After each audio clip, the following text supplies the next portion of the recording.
Thank you. With that, I'd like to call on Trustee Perry to lead us in the Pledge of Allegiance.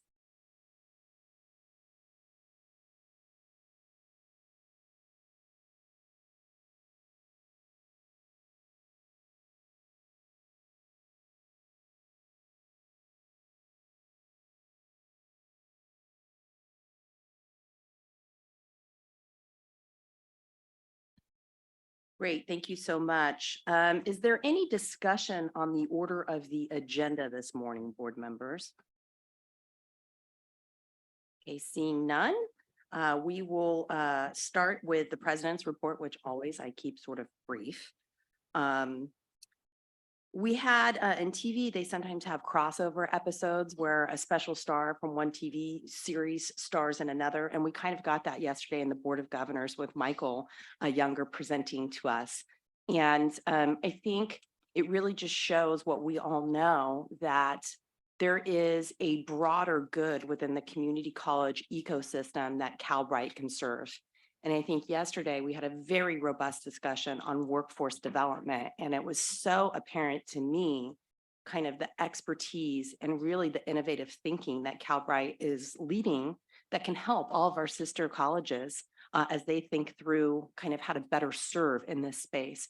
So anyway, it was just really great to hear from him, and I am hopeful that other districts took note of the expertise and will call upon Calbright to assist them as they think through their own workforce development programs. That's all. With that, I'd like to turn it over to our CEO for her report. Thank you so much, and good morning, President Costa, Vice President Aguinaldo, and members of the Calbright Board of Trustees. I will be brief this morning as well because we have a packed agenda. With full funding for Calbright included in this year's state budget, the entire Calbright team is now returning its complete focus to our growth and development. Earlier this month, we surpassed a student body of 3,000 students. And while the increase is welcome, it's really, as I've always said, who enrolls that's more important. Our learners call 51 of California's 58 counties home, and more than 90% of our students are at least 25 years old. These demographic figures reflect Calbright's mission, and they also serve as a preface to this really pivotal moment within the community colleges system. I am just elated to see adult learner success displayed so prominently in the CCC's new Vision 2030 roadmap. And I know that Calbright is well positioned to advance this vision, as well as Chancellor Christian's priorities. When the vision framework calls for a focus on students with dependents, working adults, low-income students, it's calling for a focus on Calbright's student body. And when it calls for increased access and completion rates with a focus on equity, it recognizes the core of our operations and the work that we do. By naming these priorities, the Chancellor's Office continues to validate our mission, the system's shared challenges around adult learner success, and really the urgent need to create solutions in order to help propel California forward. As a part of this momentum, we bring forward several new roles for the board approval, as well as 13 new members of the Calbright team. From faculty and student services to technology and workforce development, every part of Calbright is growing as we expand to meet the needs of our rising student population. I just wanted to pause for a second and let you know that it's been such an honor to serve this institution. I am really humbled by our learners and the Calbright team. And I'm particularly excited by the potential of this college and the opportunity to lead this college into the future. Later this morning, you'll hear an update regarding our partnership with UC Irvine, Nudge Labs, and Ideas 42. And I won't provide a spoiler alert here, but I will share that while the outcomes we've seen are exciting, it's really the process through which we work that has been completed that's perhaps more important than anything to highlight. This initiative has really brought together every part of the college as we collaborate to solve the very complex equation of adult learner success. There isn't just one silver bullet we can implement, but instead a real sequence of thoughtful shifts that amplify one another. The how we do our work gives us the insight we need to understand what's working and what's not, and most importantly, why it is the case. This allows us to rethink what has been done before, to really push beyond historical assumptions that have calcified inequitable outcomes in higher education, and to really move confidently in the ways our learners need us to towards rapid and continuous progress. And there is far more that is yet to come as the team continues to explore every facet of that student journey. We won't be turning over a new leaf, as they say, as we begin the next academic year, but instead we'll continue to build on our successes, accelerating on the same path to expand our impact as we continue to learn, to grow, to test, to iterate, to optimize, and to improve. I just wanted to thank you, President Costa, and this concludes my remarks. Thank you so much. The board will now move into closed session. Pardon me. We have one item on the closed session agenda, Public Employee Performance Evaluation, President and Chief Executive Officer. Is there any public comment on the closed session item? There is no public comment. Thank you. With that, we are estimating somewhere between 60 and 90 minutes for this item, and we will reconvene at that time. Thank you.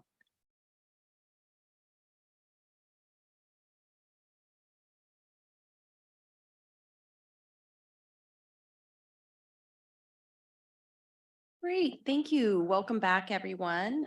We were efficient, so we did not need the full hour or 90 minutes. I do have a report out from closed session. The Board of Trustees of Calbright is very happy to announce that we are renewing our employment contract with President and Chief Executive Officer Ajita Menon. President Menon has served as Calbright's president since August 1st of 2020. Her current employment contract was for a 3-year term with an end date of July 31st, 2023. The board is pleased with President Menon's leadership and service and is excited to retain Ajita as our president so that she can continue to build upon Calbright's current achievements and provide stable leadership during the next 3 years of Calbright. The Board of Trustees will now vote on a new agreement with President Menon. Under California law, as the board president, I am obligated to verbally announce all the salary and benefit provisions of the agreement. Once I announce the monetary provisions of the agreement, we will have a board discussion and public comment on the item. Then we will vote. The terms of the new employment agreement with President Menon include a 3-year term beginning on August 1st, 2023, with a base salary of $363,582. Retention increases that recognize her continued service to Calbright in the amount of $15,000 at the beginning of the 2nd year and $20,000 at the start of the 3rd year. Should the employment contract be extended for a 4th year, an increase of $25,000 would apply on August 1st of 2026. Annual salary adjustments that are consistent with increases approved in the collective bargaining agreements with a classified unit during the term of this agreement. A monthly vehicle allowance in the amount of $500, reimbursements for travel consistent with the board's policies, and payment or reimbursement of necessary expenses incurred while participating in meals or events on Calbright business, and a monthly phone and internet stipend totaling $100, which is offered to all Calbright employees. Membership in CalPERS and health benefits, including employer contributions to both that are both set by statute and equal to those currently offered to all Calbright employees. A 1-to-1 match of employees' contributions to a voluntary retirement plan up to the maximum allowed by IRS law. Leave rights such as vacation and sick accruals consistent with other Calbright employees. With that, trustees, I open it up for discussion.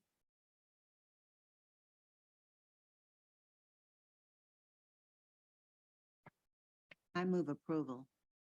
I second it. Okay, we have Haynes with a motion and Anderson with the second. Is there any public comment on this item? There is no public comment. Wonderful. With that, can you please call the roll? Hildegard Aguinaldo. Aye. Darius Anderson. Yes. Adrian Brown. Aye. Amy Costa. Aye. Tom Epstein. Aye.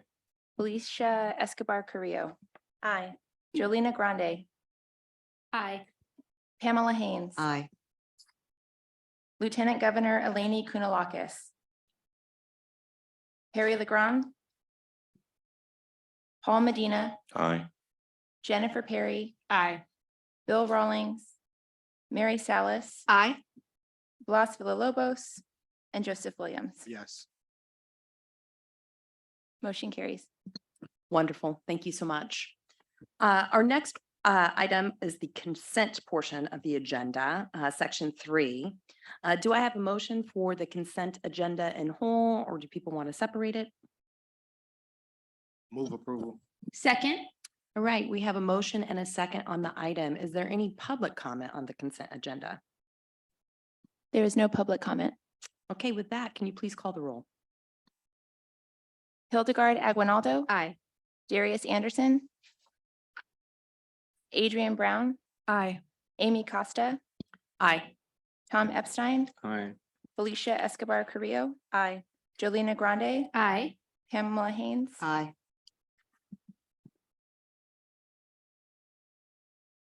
Paul Medina. Aye. Jennifer Perry. Aye. Mary Salas. Aye. Joseph Williams. Yes. Motion carries. Great, thank you. Next, we'll move on to the action section of our agenda. And first up, we have item 4.2, agreement with temporary technology staffing providers.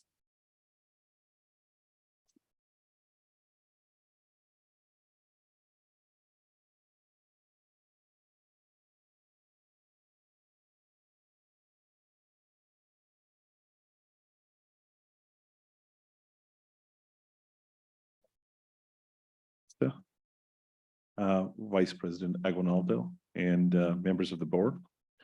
I'm here to request your approval on 5 agreements with temporary technology staffing providers who have been selected through a competitive procurement process, RFP 23-003, to provide on-demand temporary staffing personnel for the Calbright technology team for up to $575,000 per fiscal year, for an initial term of 1 year with an option to renew for up to 4 additional 1-year terms. To provide some background, the Calbright technology team continues to build our technical systems for servicing the needs of our students and staff. These systems enable Calbright to accomplish key business functions, ranging from student outreach and course delivery to recording interactions with each student, tracking student progress, and enabling wraparound services for student support. While Calbright efforts to recruit and hire full-time staff are ongoing, the current need to maintain and build Calbright technology infrastructure are significant. And as we work towards building these systems to their steady state, some of the heavy lifting needed to achieve that steady state requires some additional temporary support. Therefore, on May 1st, 2023, Calbright issued an RFP 23-003 for temporary technology staffing services. We received 33 proposals, of which 17 passed the minimum qualifications screening conducted by Calbright Procurement using the criteria set forth in the RFP. The RFP evaluation committee then scored these proposals using criteria such as company profile, expertise and qualifications, proposed staffing and implementation approach, cost, and their temp to hire conversion policy. The top scoring 5 firms were then selected through this process to be added to the roster, and client reference checks were conducted on all.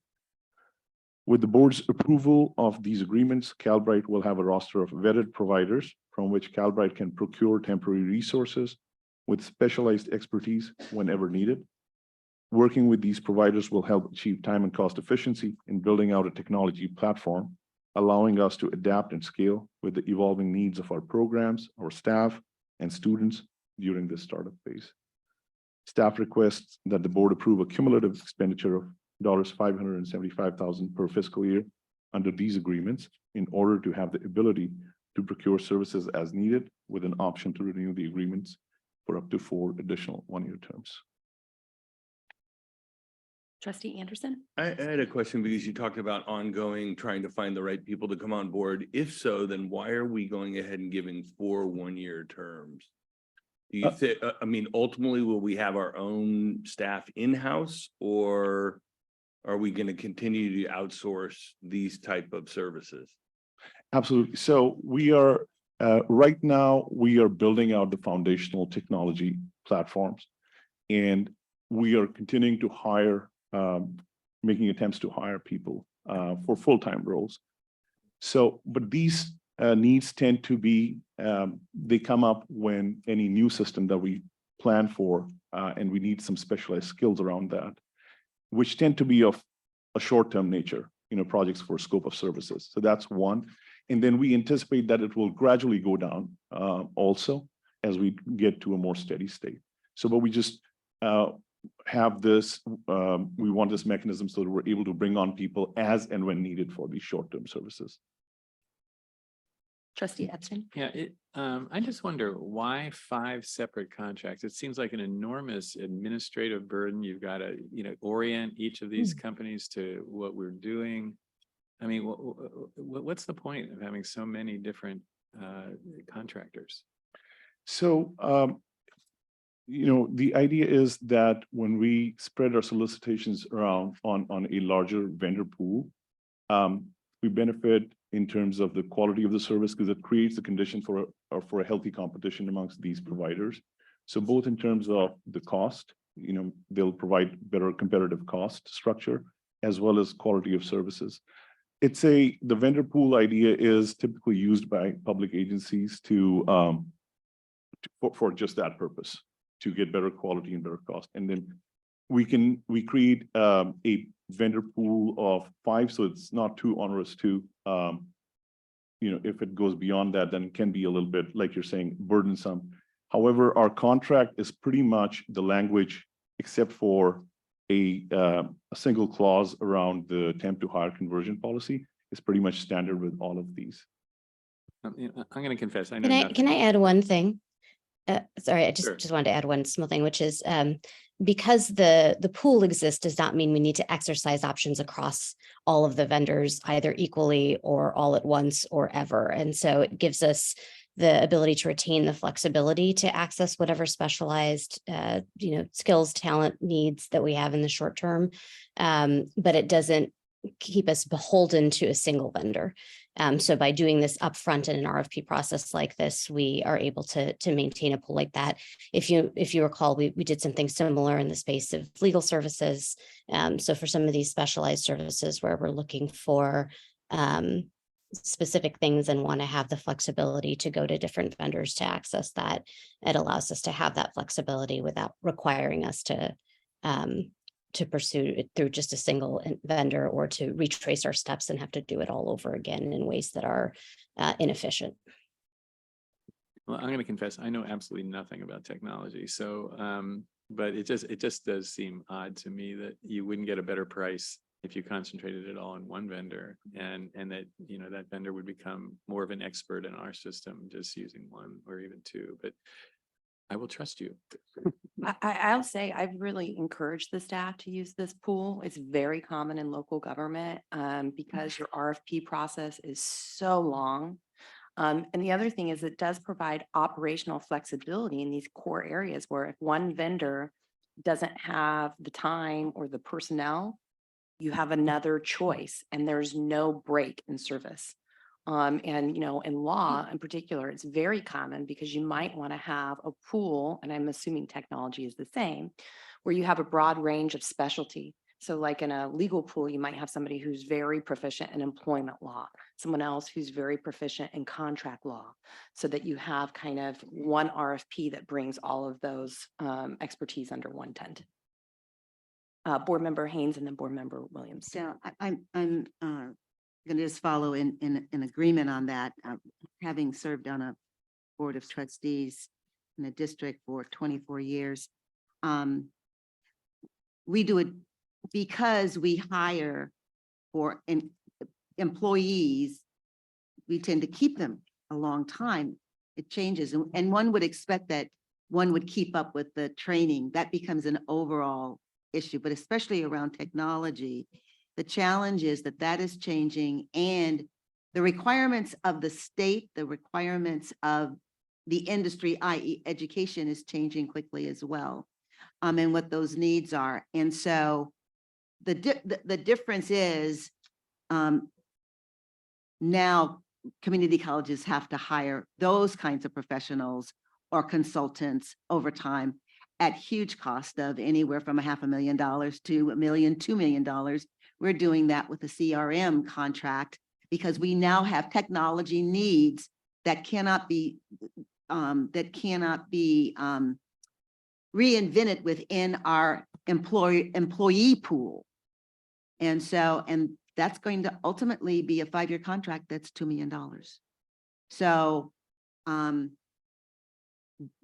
it ultimately can be costly on other, but we don't have necessarily the flexibility. Calbright has the flexibility of trying to figure out what its needs are, and it may be temporarily, and then building upon that. So I think it's a good model for what Calbright is trying to do relative to an infrastructure that is adaptive and agile and flexible and can change in a much shorter time than some of our more traditional methods.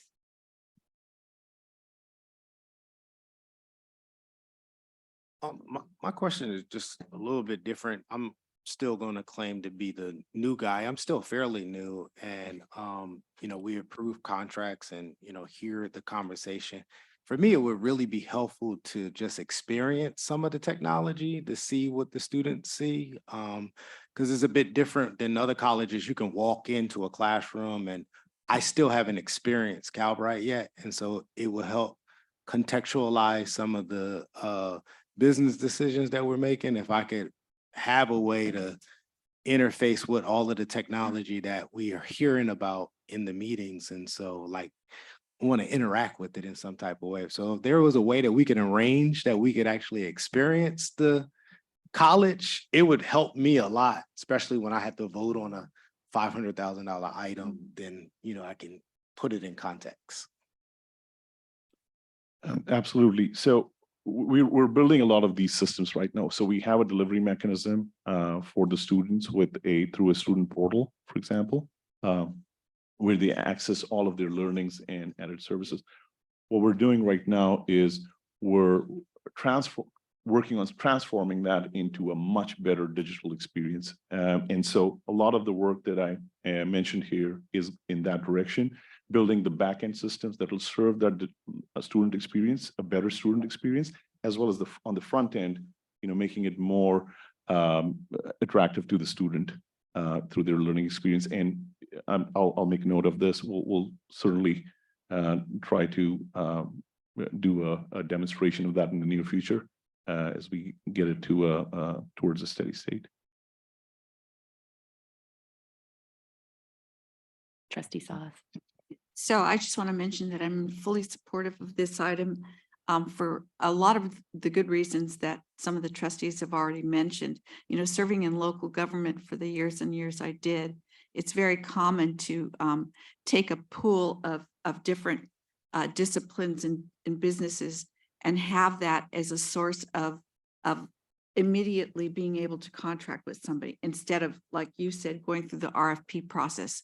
I think it's the most efficient way to do things. And I think it's the most efficient way to make sure that you're getting technology experts that are current.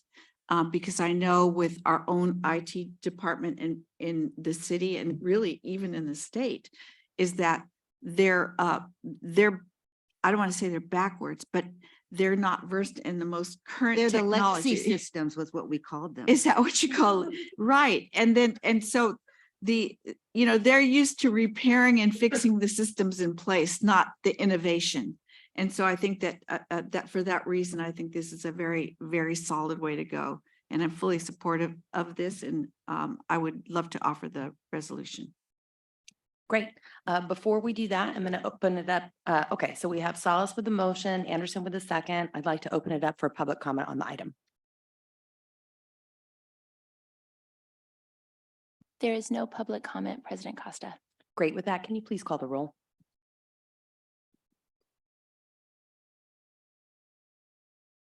Hildegard Aguinaldo. Aye. Darius Anderson.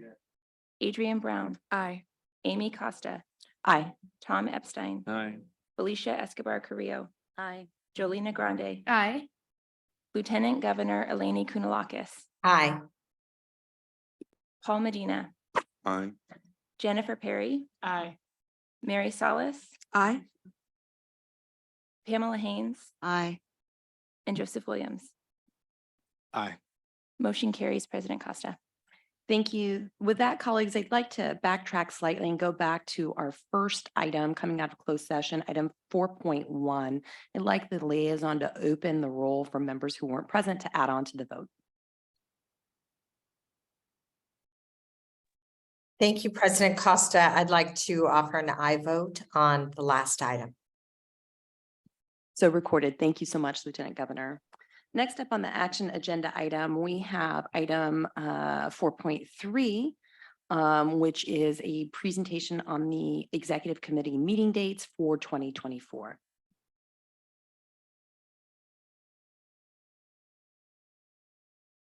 I got a motion from Epstein. A second from Perry. With that, is there any public comment on this item? There is no public comment, President Costa. Great. With that, I think we can call the roll. So good. So good.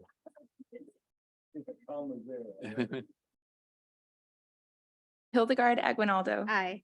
Darius Anderson. Yes. Adrian Brown. Aye. Amy Costa. Aye. Tom Epstein. Aye. Felicia Escobar Carrillo. Aye. Jolina Grande. Aye. Pamela Haynes. Aye. Lieutenant Governor Eleni Kounalakis. Aye. Paul Medina. Aye. Jennifer Perry. Aye. Mary Salas. Aye. And Joseph Williams. Aye. Motion carries, President Costa. Great. Thanks. We will invite Carmen back up for our next information report item, 5.1, which is a update on the 2024-27 strategic vision.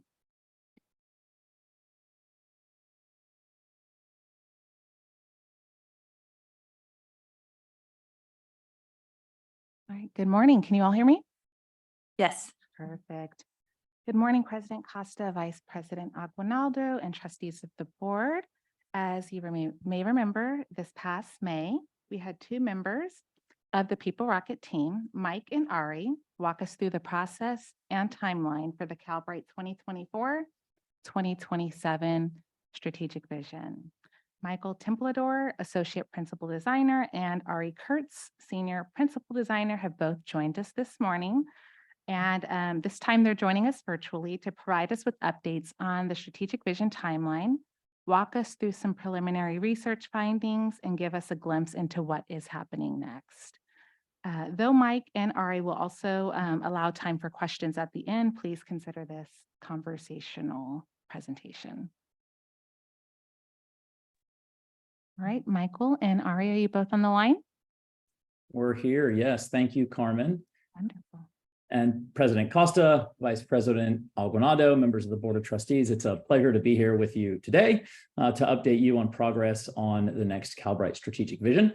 We have been working closely with the core team, which is a small group made mostly of executive team members, with the executive team itself, with staff, with many of you, and with stakeholders. And we are delighted to date with the engagement, the enthusiasm we've seen for the project, the interactions we've had, and the progress we have made. So if we can jump to the next slide, please. What you see here is a high-level overview of the timeline for the project. And what you see here, it shows that the project is linear, or it sort of makes it feel linear, but in reality, what we have is something of a spiral and cyclical project. So we may, for example, do some research, which you see on the left-hand side, and then reflections on some of the insights from the research, and realize we need to go back and do more research, jump around a bit from phase to phase. But in all, you see the progress we're trying to make across the board on the project. We are right now in the stage of reimagining the future. So we've come a little bit farther than what you see on the slide. The red indicates where we are right now. We are working with the team and have had and continue to have workshops and are brainstorming and ideating what that future could look like. And just for a little bit of clarity, where you see the envisioning the future stage, that's where we think about all the possibilities that Calbright College could have. Reimagining, which is just above it on the right, is getting a little bit more tactical and concrete, and that's where we are now. And we're going to walk you through what's happened to date and some of the progress that we've made. And once we're done with that, we'll talk also a little bit about what's still left to do. So I'm going to turn it over to Michael to present the highlights of the engagement so far. And if we could go to the next slide, please. Hey, thank you, Ari. So I'm going to provide you some research updates, and People Rocket uses a mixed methods approach. So we talk to people, we observe, we survey, we look through the landscape. And so I'm going to just provide some highlights of kind of what we learned so far. So we go to the next slide. So one of the first tactics we employed was stakeholder interviews. So we conducted about 12 stakeholder qualitative interviews with state agencies, philanthropic organizations, receiving partners.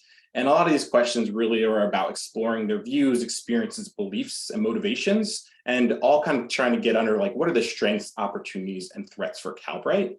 And here are just some highlights and overview of kind of what we found so far. So if you want to go to the next slide. So if you look at the orange bubble, I'm not going to read these all to you word for word, and I know you have them in front of you if you'd like to indulge yourself. But one of the major things we heard is just around Calbright moving in the right direction, building momentum in the right direction, and just starting to think about how you can consistently engage with potential funders and maintain a strong presence in their radar. I think some other things we kind of heard was just like some of the challenges of navigating the scrutiny and slow nature of change in the public systems, along with lots of bureaucracy and complexity that kind of impedes with progress. And another interesting thing we learned was just the pipeline of 18 to 24-year-olds is dwindling due to declining birth rates, posing a challenge for the existing infrastructures and institutions designed for this age group. So just a couple highlights of some things we've kind of pulled from our qualitative interviews with some of those stakeholders. You want to go to the next slide? Another tactic we kind of used was focus groups. And so we had 2 focus groups that range from 5 to 10 participants. One focus group was with students, and the second was on state agencies. And these were really around getting underneath the challenges, frustration, likes, and dislikes among these stakeholders and opportunities in the future. And so here are some themes we kind of uncovered if you want to go to the next slide. Next slide. So the student insights were overwhelmingly positive. So one is other certifications lack the supports for newcomers in the field, but credited Calbright for having a unique and compassionate approach to learning. And it's something that we kind of heard in some of our workshops too, that was very important, this idea of compassion. And so students are recognizing that. Another really positive, the one in the gray, one student was talking about how they kept waiting for like the ball to drop, and there was no hidden paywalls or surprise costs. And that really was surprising to the student based on the support they were getting. And then finally, the orange quote is just kind of acknowledging that certification is kind of only part of the battle towards employment, and how much persistence and significant investment of time to navigate the job search processes. And that alone feels like a full-time job in itself. So students still have their eye on that prize for employment. And so that's something that still remains to be top of mind for them. Go to the next slide. And then we've also conducted a landscape analysis where we analyzed over 10 sources. We looked at the strategic vision, media sources, board of trustee sessions, program offerings, et cetera. And this is really trying to understand like, what are you currently offering and where might there be opportunities and challenges to inform strategic decision-making.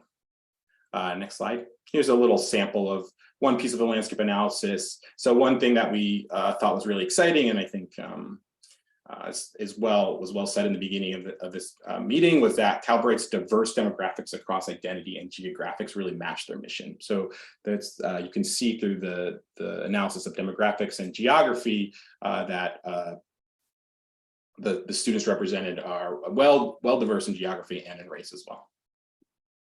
Next slide. And finally, we are conducting one external survey with state agencies, SHRM, CBOs, and receiving partners, and just trying to get the opinions and attitudes of key target populations. We're still very much in the process of getting additional responses for that survey as well. So next slide. Can I ask what a SHRM is? I have to say, one of my pet peeves is I really, really hate acronyms. Yep, SHRM is HR resource, is a state, I forgot what the S stands for. Society for Human Resources The Management. Society Thank for you. Human Resource Management. Go Thank you. for it, Carmen. Sorry, I didn't hear you. Society for Human Resource Management. Great. Any other questions about the research before I dive into more updates? Great. So in our process, we use something we call co-design workshops, and co-design workshops are interactive, engaging co-design sessions where we're really designing with the participants in those meetings. And so actually a couple board of trustee members participated in one. Additionally, we had one with the Just Be Collaborative, and then we've also had one with the executive team as well. And they're highly collaborative, and they're really about we're really designing opportunities for us to get creative and reimagine what Calbright can look like in the future. Next slide. The first workshop was with the executive team, and we actually co-designed a business model canvas in various different ways. But the real outcomes of this activity is kind of check on the alignment. Is the value proposition matching the way that the executive team identifies their value proposition, gain insights into Calbright's business practices and strategies, and then spark innovative thinking. Next slide. And here are kind of some of the things that we kind of learned through these activities. So first, we need to, the first bullet is we need to make it clear that Calbright creates value for both the supply and demand side of the labor market. The second bullet is we need to define Calbright's role in servicing multiple market segments.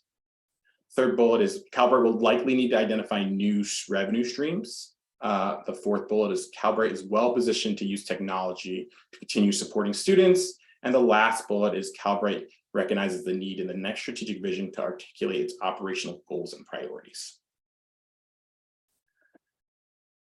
If you want to go to the next slide. So insights from that workshop will kind of feed into this kind of graph. And so this was really setting the foundation for goals, priorities, and strategies to really use in the co-design, in the design of our next workshops. And so we use a lot of these insights to kind of frame up where we were going next. Next slide. Great. So kind of looking back and moving forward, I have a couple more updates for you all. Next slide. So what we've kind of done so far. So in April through June, we've really dove into our research, and we're still conducting some research and talking to people as well. But we've talked to a lot of stakeholders, conducted landscape analysis, focus group, and survey analysis.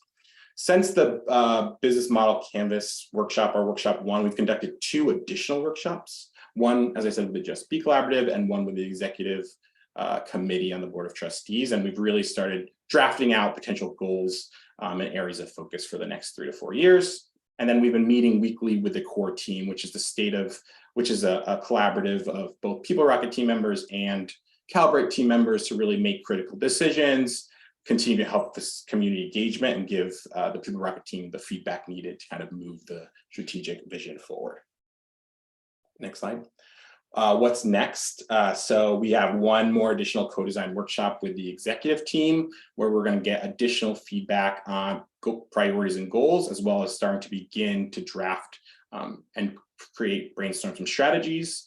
Our research synthesis, People Rocket is going to complete and submit a research synthesis, which will be in a SWOT format, and then our strategic vision draft, which is a draft vision, which will include a draft strategy map, which will have vision, our mission, principles, goals, and strategies, along with an executive summary. And SWOT being strengths, weaknesses, opportunities, and threats. Great. And that is it for us. If you have questions, I'm happy to hear some. Great. Trustee Perry. Thank you for this. And AI is a topic that we discussed a lot yesterday, obviously incorporated into the 2030 vision and goals. I'm wondering the degree to which that issue came up as you were doing this work. I would expect the impact to be very different given the specificity, high degree of specificity, and more sort of linear track that we're on, but I assume it's a factor. And I just wonder, are you talking to some of the partners and others about the impact as you look at this? That's a great question. I think we've touched the kind of the tip of the iceberg there. And in our business model canvas, one of the activities we presented was, well, what if AI kind of takes over and takes the landscape over a little bit? And I think the Calbright team really identified that is actually a tremendous opportunity for them, and they felt well positioned to kind of answer that. But I'll also let Ajita kind of step in too if she has thoughts there.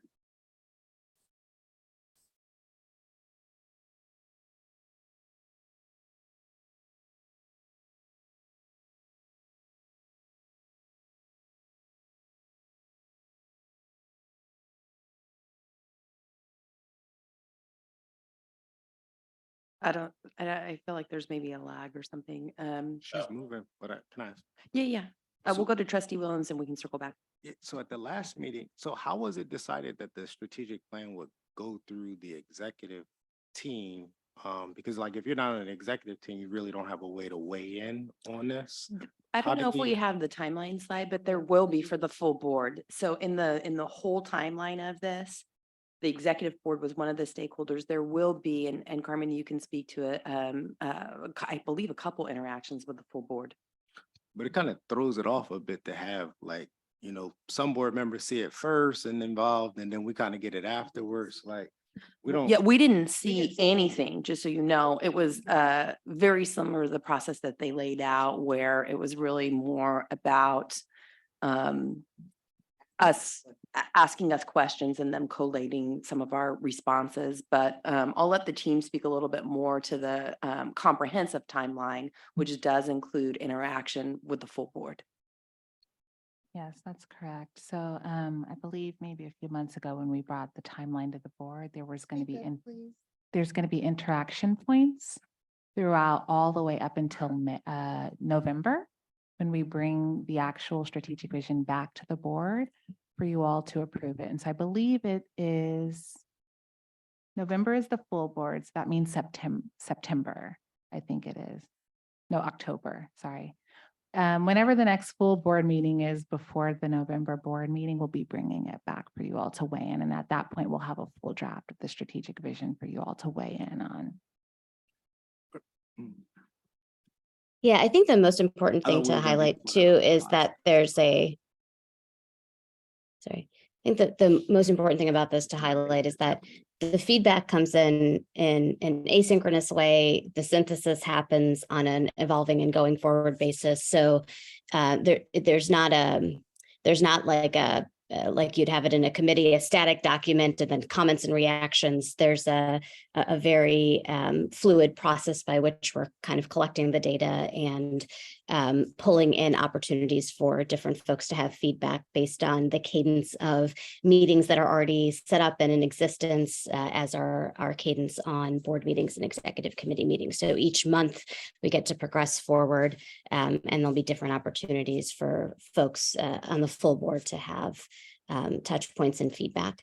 I wanted to go back just a second because I think there was a little bit of a delay on my end on the internet side, to Trustee Perry's, I think it was Trustee Perry's question about the way that we're managing a lot of the inputs that we're hearing around AI. And I think they seem to be coming up also in two separate ways. One is the application of AI into the core of what we do as a higher ed institution or organization. And the second, which I think is where we're hearing it more, is where we anticipate seeing a lot of disruption in the economy as a result of AI transforming work in the ways that it's transforming work, and the sort of preparation of communities for that. So I would say there's kind of two pieces of it that are top of mind. The piece that we are wading through with respect to how we navigate it as an institution.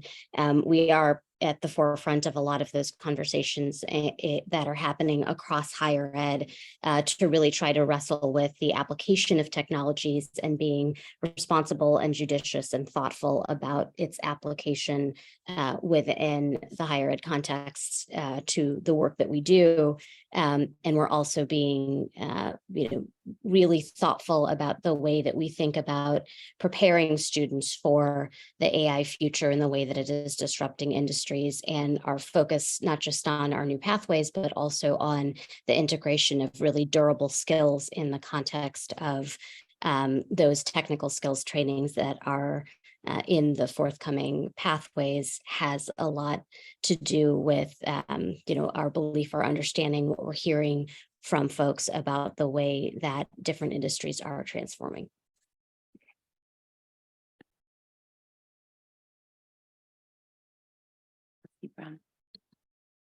So I of course really noticed slide 7, which has the student feedback. I think it's great. It looks like there's a really strong onboarding happening, a welcoming environment, a lot of connection based on the quotes I see here about feeling like it was a really welcoming, diverse community, feeling like there was no hidden paywalls or surprise costs, those things. But the third quote gave me pause. I'm a career counselor. So reading this quote where it says, I can't afford the luxury of being selective about job positions, challenges in securing interviews, despite applying to numerous opportunities. I have a lot of questions about the career services support that and the other end, the job development end of this journey, which is really critical in this unique type of college experience. And my first instincts is something I tell students is that looking for a job is sort of like dating. You don't go out and say, hey, everybody here, I'm single. Any of you, I'm willing to date. Will you date me? That's not enticing. That's desperate. So actually the approach should be more niche, should be more targeted to what are you truly actually is it true that you really don't have that luxury, or are you just you really want a job? That's not a bad thing. So I'm curious about the career services and support and mindset. And just what's currently in place, and then what are the plans for the future in terms of supporting that exit point. I think what we're kind of exploring right now with the strategic vision is kind of like, what does holistic support for the students really look like? And that means what happens in the program and after the program. And I think that is trying to get at kind of that pain point around that career, like that career focus and that pressure for getting that job. And so one of the goals we're kind of thinking about is, what is that holistic support and how can Calbright be a part of that, both while that student is at Calbright, and what does it mean for that student after Calbright? One of the important things I think to know about our process also is that we share a lot of unfinished work. We are very clear about where we are midstream and mid-process. And right now, those insights that you see they are insights that we've uncovered through our research that we know we need to act upon, but we may not have yet fully developed solutions, or the team together, not just People Rocket, but all of us. And so that's also where this iterative process comes in. We've identified an issue. Do we need to now go back to the research phase and do a little bit more research to uncover this? Do we move into a brainstorming phase to try to think about what the potential solutions are and then identify how that might play out into the future? So it is a process. And I think that what you're seeing here is a really important and key part of that process, where we identify issues and we don't yet fully have solutions for them, but we're working on that now. Trustee Haynes. So I'll ask my question first, and then I'll make an observation.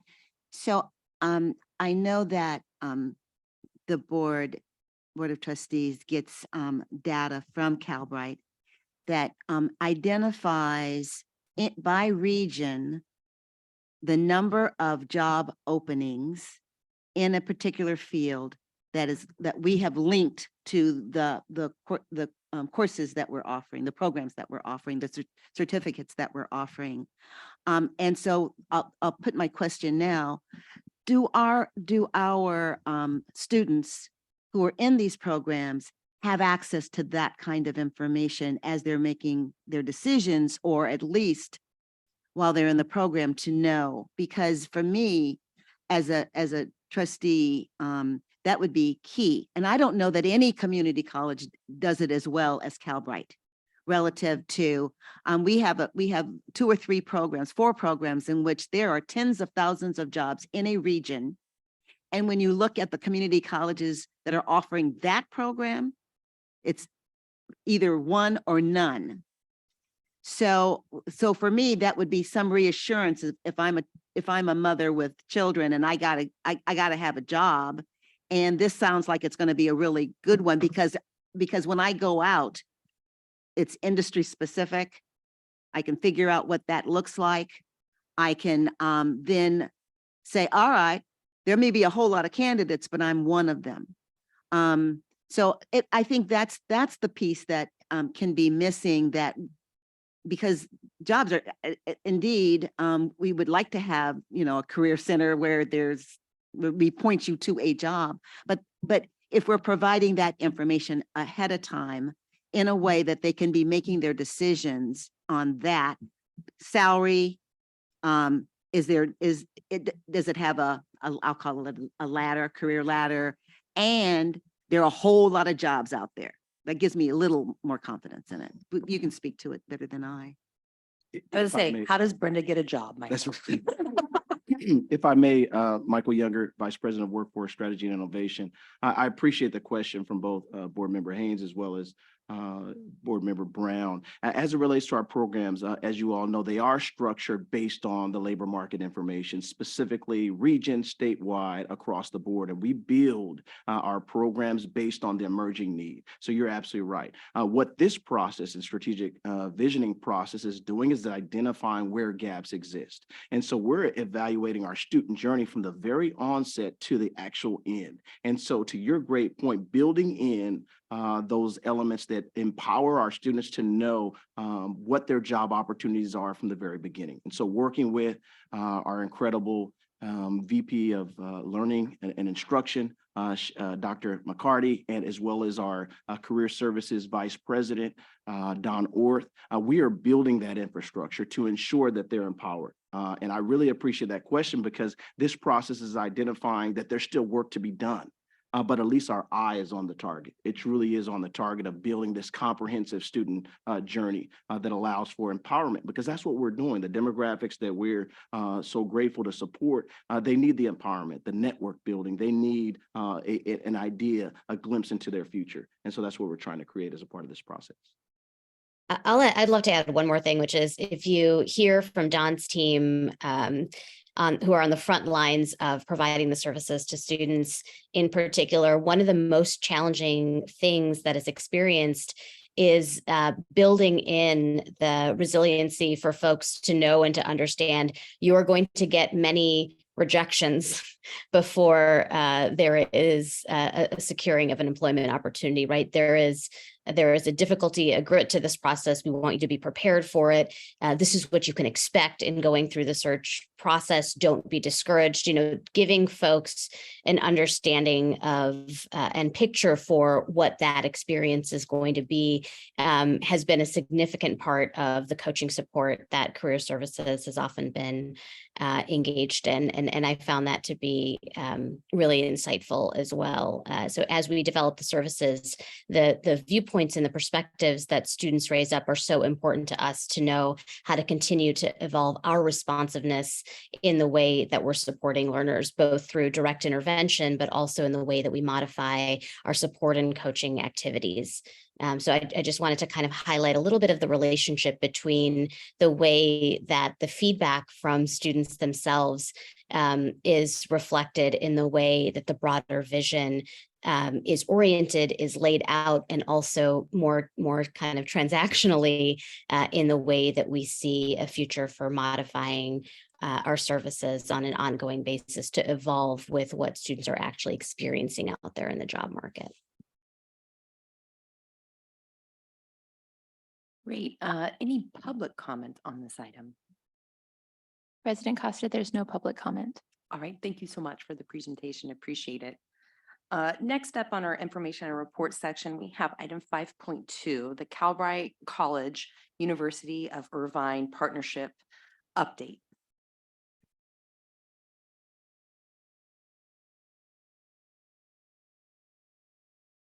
Hello, everyone. Thank you, President Costa, Vice President Aguinaldo, and members of the board. We are here today to share an update on the work in progress with our exciting Calbright UC Irvine, or UCI, you will hear us say a lot, partnership. And next slide, please. We are entering year 2 of this 5-year partnership that is deeply aligned to Calbright's mission and strategic vision. For a quick moment of context, just since not all of us were here when we started this work, this is a highly collaborative, action-oriented work focused on applying data and behavioral science strategies to inform new and responsive approaches to how we support our focus population of working learners, how we design with their needs at the center, as we've been talking about throughout this meeting, and how we serve them especially well. This work puts Calbright at the forefront of innovating in this space and is designed intentionally to expand Calbright's internal capacity to rapidly design, test, and iterate. Ajita and I did not plan our talking points. They were, I was so appreciative of how she framed this from the very beginning and how we do that in a student-centered and equity-centered way, and how we generate and share evidence of effective approaches more broadly to improve educational and career outcomes for working adults. The Calbright and UCI teams have been working closely together since we visited with the board last November, and we are excited to be joined again here today by our leads from UCI, Professors Diju and Richard Aram, along with Ben Castleman from Nudge 4 Labs in UVA and Tom Tash from Ideas 42. Internally, we are so appreciative of our Calbright working group and team members across the college who are so deeply engaged in this partnership. We've reached almost everyone at the college through this work in the first year, through design sprints, behavioral insights labs, cross-team meetings, lunch and learns, all hands, and more.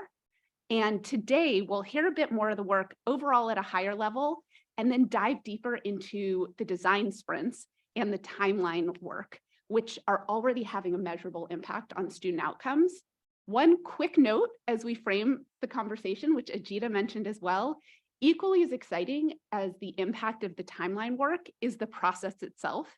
I realize not everyone gets quite as excited about process improvement, but we are particularly excited about the capacity we're building internally to continue to identify and solve problems in these new ways, and to regularly engage in these rapid cycles of design, prototyping, testing, iteration, and then to scale and share out what works and to learn from that and to learn from what doesn't. This type of approach allows us to continually iterate and innovate, and it allows us to stay at the leading edge of the learning curve and to share replicable approaches that can have potentially much further reaching impact. This is becoming the way that we do our work, and we're excited to share a bit of it with you today, and we promise to come back with more updates throughout the journey with this partnership. With that, if we can move to the next slide, I will hand it over to our partner, Tom Tash from Ideas 42, who will be sharing with us today, and all of our leads for the work are on the line as well. And so after we hear from Tom, any questions are welcomed in any form. Thanks so much for that great introduction, Marissa. And I also want to thank all members of the Board of Trustees for giving us a chance to come before you today and share some updates from the first year of this partnership. As Marissa just said, our goal today is really to dive deep on just one piece of that partnership and some of the early results we've seen. But before we get to that, we wanted to name a couple of those key takeaways up front. And the first is that, while we're going to be zooming in on results from a very specific pilot test that we launched, we really view it as a broader proof point for the power of leveraging data and behavioral science to develop new ways to improve student outcomes, and not just as validation for the particular idea or intervention that we tested. And the second takeaway is that what we're showing today is just one building block in a really powerful process that we're building in close collaboration with Calbright to iteratively design and test student-centered, data-driven, and equity-focused solutions. Next slide, please. And speaking of building blocks, we wanted to acknowledge at the top that beyond what we're going to focus on today, we've been busy with a lot of different activities since our presentation to the board last November. On this slide, we've called out some of the different things that the UCI, Nudge 4, and Ideas 42 teams have been carrying out across all the different strands of measurement and design work that we discussed last time. I'm going to be zooming in on just two of these bubbles, the ones that you see bolded up there. But in addition to myself, as Marissa mentioned, we've also got Dr. Aram, Dr. Shu, and Dr. Castleman, who are helping drive many of the other activities you see up here, and that we'll be returning to shed light on in future engagement with the board. Today, we're particularly excited to go deep on the inner workings of the collaborative design sprints that we've been talking about since last November and running with Calbright, and also some of the rapid cycle piloting and testing that those sprints ultimately have allowed us to do. And while we're going to share some of the details from one of our design sprints and pilots, we're again doing so less as a way of showing you that particular output or intervention, and more as a way to demonstrate the effectiveness of this new approach and the partnership more generally. But I'm getting a little ahead of myself. Next slide, please. I want to start off by giving you a brief orientation to the collaborative design sprints that we've been running with Calbright. Now, these are really an opportunity for us to rapidly build an agenda of testable ideas grounded in behavioral science research for student-centered ways to improve the Calbright model, working in really close collaboration with the people who are nearest to the student's experience and to student success at Calbright. That's Calbright faculty and staff. We're running 4 sprints in our first year of this partnership. We've already completed the first 2 that you see up there. I think the last session for that third one is happening this week, and we're gearing up to launch the 4th one very soon. Today, we're going to sort of double click on that first sprint we ran with a team of Calbright student support specialists last winter, and then share some of the outcomes. Next slide, please. Now, the structure of these sprints is designed to let teams move from really high-level student-centered goals around things like completing a program or landing a job to more targeted behavioral design concepts over the course of 8 sessions that follow a process modeled on Ideas 42's own behavioral design methodology. Now, beyond serving as a kind of entry point to the rapid cycle piloting and testing that we're doing, the participant-driven nature of these sprints make them a really great opportunity to actively build the internal capacity of the Calbright team and leveraging behavioral insights and equity-centered design mindsets themselves, as Marissa mentioned earlier. Now, by working directly alongside experts from Ideas 42 and UCI, as we first define a concrete opportunity to use behavioral design, then diagnose potential barriers or bottlenecks holding students back, and finally develop evidence-based solutions to try to overcome them, we not only create innovative concepts for ways to improve persistence, completion, and workforce outcomes, but we also equip members of the Calbright team to replicate this approach on their own, well beyond the context of a design sprint. But enough abstract process talk. Well, let's get concrete. Next slide, please. Now, I mentioned a moment ago that we ran the first design sprint with student support specialists last winter, from November 2022 through January 2023, more specifically. At the outset, we worked with the team to identify a good opportunity to take a behavioral design approach. And this started with a clear definition of a goal that we were confident we could achieve and that would translate directly into the student outcomes we care about. And the team ultimately chose to focus on what you see up here, and that's helping students who complete their first assignment go on to complete their next assignment within a week. Now, we chose this specific focus for a number of reasons. First, we knew from looking at the data that there were a good number of students who completed the first introductory assignment, but never went on to complete the next, suggesting there was a real opportunity here. Second, we believe that students who complete at least one assignment reveal a stronger intentionality and commitment to completing their program than students who enroll but never actually begin their coursework. So the barriers we're dealing with were less likely to be purely motivational. And third, we knew that there was a strong evidence base around the importance of a strong start in learning environments. And from a behavioral science perspective, helping students make consistent progress in their first few weeks following enrollment would lay the foundation for more durable study habits that could help carry students through to completion. Next slide, please. So once that focus was set, the team then conducted what we call a behavioral mapping exercise to diagnose potential barriers that might hold Calbright students back from making consistent progress toward their certificate. Now, by examining the student experience through the lens of decades of research into the kinds of obstacles that we know often hold people back from following through on goal-oriented behavior, we came up with dozens of potential barriers that might get in between Calbright students and their goals. Now, it's important to state up front that many of these barriers are not unique to Calbright. They're consistent with what we find in a lot of online or self-paced learning environments, particularly when adult learners are involved. But among all the barriers we hypothesized, we prioritized the three that you see on the screen. First, that students might enroll in a program with unclear and widely varying expectations about how often they could or should work on their Calbright program. Second, that students might form vague intentions to work on their program, but never develop the kind of concrete and detailed plans that we know promote follow-through. And finally, that the nature of a flexibly paced program meant that students with even really strong intentions to work on their program might get derailed by other more pressing concerns relating to things like family, work, or health that might crop up unexpectedly. The next slide, please. We then took those barriers that I just mentioned and translated them into a set of targeted prompts to guide our design thinking as we began considering ways to leverage the toolkit of behavioral design tactics to try to develop ways to help students stay on track. Now, those activities resulted in a wide range of different possible solutions that address those prioritized barriers. And we ultimately chose to take that menu of program timelines that you see highlighted up there and turn it into a pilot. Now, we chose this idea because we thought it would be a really neat way to address the barriers we identified, all three. We know that providing even gentle deadlines or soft due dates have been shown to boost follow-through on goal-oriented behavior, with a lot of evidence coming directly from post-secondary settings. Next slide, please. But beyond past research and input from the Calbright team, we also had feedback from Calbright students that really spoke to their desire for more structure to help them stay on track toward their goal of receiving a certificate. The quotes you see on the screen were pulled from students' correspondence with student support specialists, speaking directly to the difficulty organizing a study schedule or planning out when to complete lessons and assignments, and even directly asking for a list of action items and some external accountability. Next slide, please.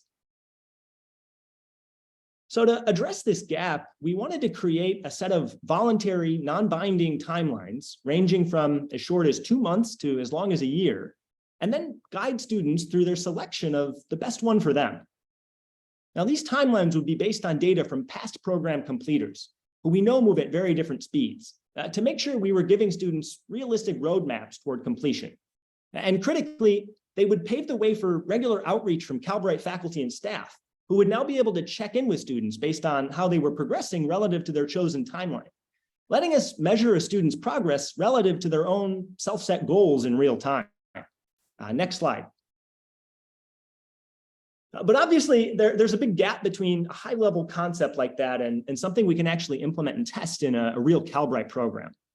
So we developed a pilot model with Calbright's CRM program, working very cross-functionally with the Calbright team to make sure we created a set of timelines and a process for rolling them out that would allow us to evaluate their impact while also iterating over time as we got feedback from Calbright students and staff. So what you see on the screen here is a high-level overview of how that pilot worked.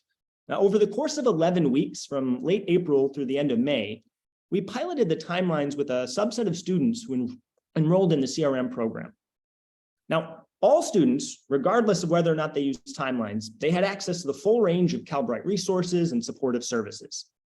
But only students in around half of onboarding cohorts during that period were matched to a timeline and then got weekly updates on what tasks were suggested for them to complete based on their timeline. Now, splitting students this way allowed us to better isolate the effects of the timelines on student outcomes. Because all students during that time period enrolled in the same program around the same time, we can be more confident we're making apples to apples comparisons between students who use timelines and students who didn't. So what did we see? Next slide, please. Well, the results have been pretty dramatic. As you can see on the screen, students who are offered timelines make substantially more progress over their first 30 days compared to students who are not offered timelines. 30 days after enrollment, those in the timelines group had completed roughly 30% of their program on average, while those in the standard group, the sort of traditional no timelines model, had only completed around 19%. Now, this difference is a big deal in terms of magnitude, and it's also statistically significant. It's suggesting that students using timelines get about 50% more done in relative terms. Next slide, please. But beyond the raw difference in completion rates, we also see really encouraging signs that not only are students on timelines completing more assignments 30 days after enrolling, They continue to work at a consistently faster pace well beyond that. In other words, it's not just an initial bump where students on timelines get a kind of head start. The timelines appear to be leading to an increased pace of completion on a more sustained basis. And if this pattern continues, this means we'll see meaningfully larger numbers of students completing their program over the course of a year. Next slide, please. But even more powerful than the story being told by the numbers, I think these quotes directly from students about their experience using timelines show the value they're adding to the learner experience. In one student's words, I think the timelines are a great idea. The timeline has definitely been helpful. I wouldn't have anything to measure my pace with otherwise. I think it's a great idea for all students to get the timeline. It helps with my confidence to do the work too. This is my first online school. And another student offered this. Not using a timeline is out of the question. It's a very flexible system. It's a very gentle prodding to keep you on track. First, they gave the flexibility to choose. Secondly, they're monitoring and evaluating where we are.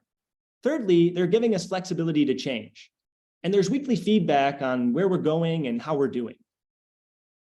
I think these kind of student testimonials add really great texture to the results that we see in the data and offer great validation for our student-centered approach to designing for student success. Next slide, please. So where are we going from here? For one, we're working to evolve and expand the timelines approach within CRM and across other Calbright programs. But more broadly, this story of developing and piloting the timelines is just one example of the bigger portfolio of work we're doing across this UCI Ideas 42 Nudge 4 partnership. We're excited about the effects that our timelines intervention has had. But the reason we're bringing this to you is not because we want your takeaway to be timelines are an effective way to help adult learners succeed in self-paced learning. That certainly does seem to be the case. But the bigger point is that this model of highly collaborative, rapid cycle exploratory evaluation is an effective way to help adult learners succeed in flexibly paced online programs. And this work is helping us collectively design student-centered solutions, generate evidence on how they work at Calbright, scale them up throughout the college, and finally share out what we've learned about promising practices with the broader field through strategic engagement with the outside world. And we're doing it in a way that's also building the internal capacity of the Calbright team to keep doing this kind of work, both through the design sprint model we shared, but also through broader involvement with the college, such as behavioral insights labs and team-wide lunch and learns. Now, we're off to a really strong start in the first year of this 5-year partnership, but it's still early days, and we very much look forward to returning with more updates as we continue to test new ideas and generate new insights. Next slide, please. To conclude, I just want to thank you all for giving us a chance to come before you and share what we've learned in this first year of work, and more broadly for your ongoing support of this innovative partnership. And at this point, I'd love to welcome any thoughts, comments, or questions. Thank you so much, colleagues. Questions or comments on this item? Trustee Haynes. So I know you just finished telling us, don't focus so much on the timelines, but I'm going to focus on the timelines. Hopefully what I would like, if not, obviously not today, because I know that this is a ongoing, I don't know what the term, but it's ongoing. And so I understand that piece. But when I look at the demographics, and I mentioned it yesterday at the Board of Governors meeting around Calbright, when we look at the demographics, it's clear that there are some populations that exceed their numbers statewide. And so any tool relative to that population, and we're losing populations across the state. It was mentioned in this particular state that there are fewer 18 to 24-year-olds. That's a reality, and we're trying to address that with dual enrollment, all kinds of things. So, but I want to go on the time scheduling, because I'd like to know what are the things that are helping our students stay focused. And if the population that I'm speaking of African descendant folks, if that population is using this, then that's a great thing. If it's if based on its numbers, it's not using it as like others in the group, I'd like to know that as well. And I would like to have that data relative to female head of households. Is this happening with older students versus younger students, adult learners, excuse me? I'd like to know who's using it and being really successful with it. And I realize that we only have a small population that we're dealing with. I understand all those things, but that's what I want to know. Anyway, that's my question. And it doesn't have to be answered today, but put it on your list. Thank you. Absolutely. I'll say thank you, Board Member Haynes, for that. We really appreciate it because we have those same questions and inquiries. In fact, in our internal team meeting, we asked digging deeper. We started with a small N size to test this out because we didn't want to go in assuming it would work. We did actually say at the beginning of this, we hypothesized that results are going to be significant. Should we just give it to everyone? But then we said we wouldn't be able to go back and point to intentionally looking at the data, seeing how, did this actually move the needle? So we started small. Now we're going to be rolling it out to all of our CRM and then looking at how do we apply it to our other programs, but similarly using that, try it out, use data. And so we are setting up the next ones to be able to slice the data in exactly the ways you talked about. 30% of the program in 30 days, we can't lose sight of that. That's a third, almost a third of the program. And that is an incentivizer for those who are really busy and to make that not their third possibility in the day or in the evening, but it pushes that up to say, I can do this. Absolutely. And our hypothesis is that this population, we've talked about this, is representative, but as we go to that broader population, we intend to look and see, is it really working for everybody or is it a certain population or not? So we're excited to come back with more of that. Next, we have. Let me add, Tanya Williams. can I add one more thing to that comment? Because I think this is very important because our tendencies, we can absolutely disaggregate the data. We're going to see that in the next iteration. Our head's in the same place as yours, Member Haynes. I think just the one thing that I know I beat the drum on very regularly is how critical it is to think about how to translate what is being learned into application in other contexts. And the reason you hear us kind of emphasizing the piece around the process and the piece around being able to critically establish the right hypothesis to begin with and to test that out relative to an implementation context is because in higher ed, we focus so much on singular interventions. You know, we take a singular thing, we say the CUNY ASAP program that is highly successful, but we don't examine the pieces underneath the hood that make it so.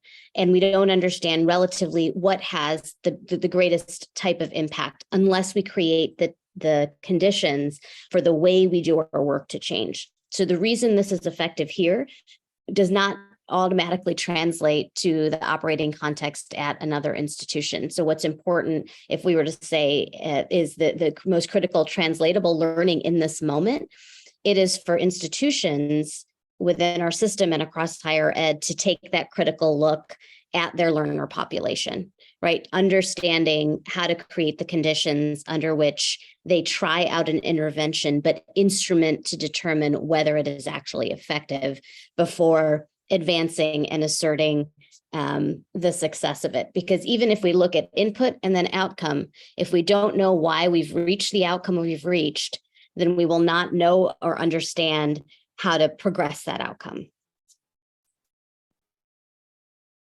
Thanks. Yeah, I think this is really exciting stuff. I mean, this is something that's really showing an impact already. And I was looking at the other slides, and 2/3 of the people are choosing to complete within 4 months too, which I think is also better than we had anticipated. I think that's really terrific. So I'm kind of wondering what's next. I mean, beyond, I understand you're going to do more work on these timelines, but what are the other projects in the works? Sure, I'm happy to take that at a high level, and then Tom is here too and can talk to some of the specifics because this was our very first design sprint. We've done 2 others already. We started with our student support specialists, then our counselors, then our instructors. We're doing a cross-functional data one next. We have behavioral insights labs. We are working on our learning engagement and design work. We are working on measurement strands. So we have multiple different projects going within this partnership. And we just thought this was a good one to highlight because it's so relevant cross-functionally and because we designed it intentionally. But we have our year 2 launching, focusing very much on the same rapid cycle pilot testing iteration, focused on interventions, focused on student voice, focused on data, focused on equity across all of the pieces of the work. And we are planning to come back maybe, every 6 months or something to talk about different components. But I don't know, Ajita, it looks like, I don't know if you have something or if Tom, you want to speak to any of the specific ideas as well. I don't want to put the cart too far ahead of the horse here, but as a teaser, yeah, we're as I mentioned, at the top of the set of slides, we've got a number of these design sprints, and each one surfaces a dozen or so different ideas. We're currently planning a pilot around trying to use short form video, kind of grainier, mobile friendly, more authentic sounding voices from Calbright faculty and staff, which we think are an effective way both to engage students in 60 seconds or less, and also a really great way to engage faculty and staff who, really like to get to actually connect with students on a much broader basis. We're looking at building on the foundation that the timelines give us, both to create greater automation, realize more efficiencies in the way we do proactive outreach to students. We're also thinking about possible peer cohorting models we can now do. We've got students in an onboarding session. We know that X of them are going to be moving at roughly the same pace. That opens up a whole new world of possibility in terms of setting up real opportunities for them to connect with each other. I won't rattle on forever because I want to carve out space for Dr. Aram, Dr. Shu, or Dr. Castleman to jump in, or Ajita as well, who I think has a bigger aperture on all the different things we've been working on. Pardon me, President Costa, but Trustee LeGrand has a question. Okay, hold on to my left. Yeah. Okay, hold on 1 second. We love that you're here. We'll catch you after I get the comments in room. Go ahead, board member Epstein. I was wondering if anybody was going to respond to what he just said before I talked. No. Okay, the other thing I was just wondering, it may be too early, but are we sharing this information with other community colleges? Is this something that we have in the works? It seems to me like the lessons that you're learning could be applicable across the system. Yeah, absolutely. So we're hot off the presses today with you. So you are our first stop, but we absolutely have a plan. It's in fact built into the concept of the partnership, and we are planning to put out sort of a longer form, either press release, blog post, start small, white paper.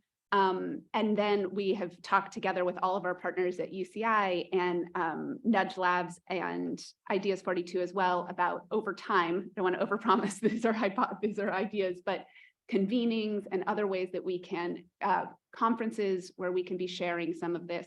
Again, we didn't want to leapfrog too quickly from our early work, but absolutely it is 100% part of our plan. And possibly even next week, you'll start to see some of it coming out.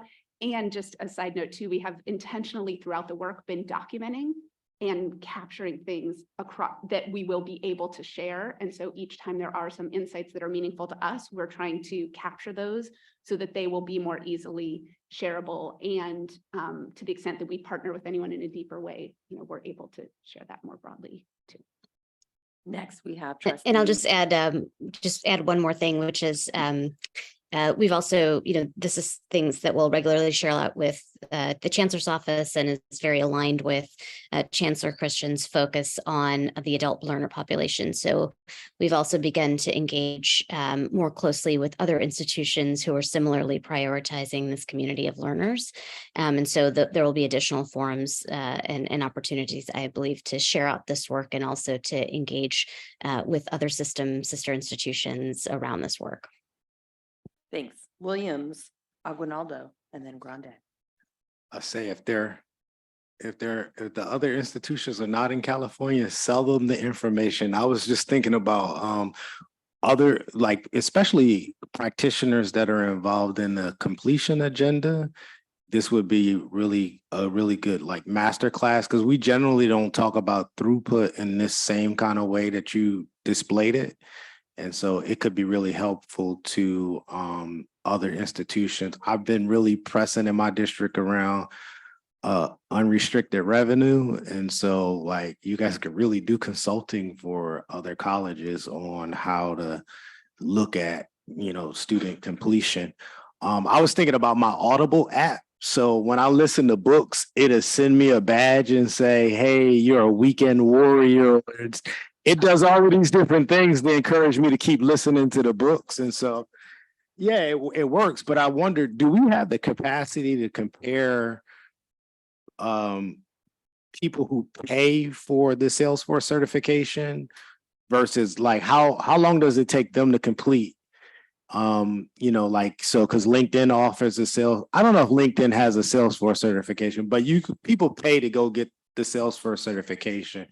And my mic sounds really loud.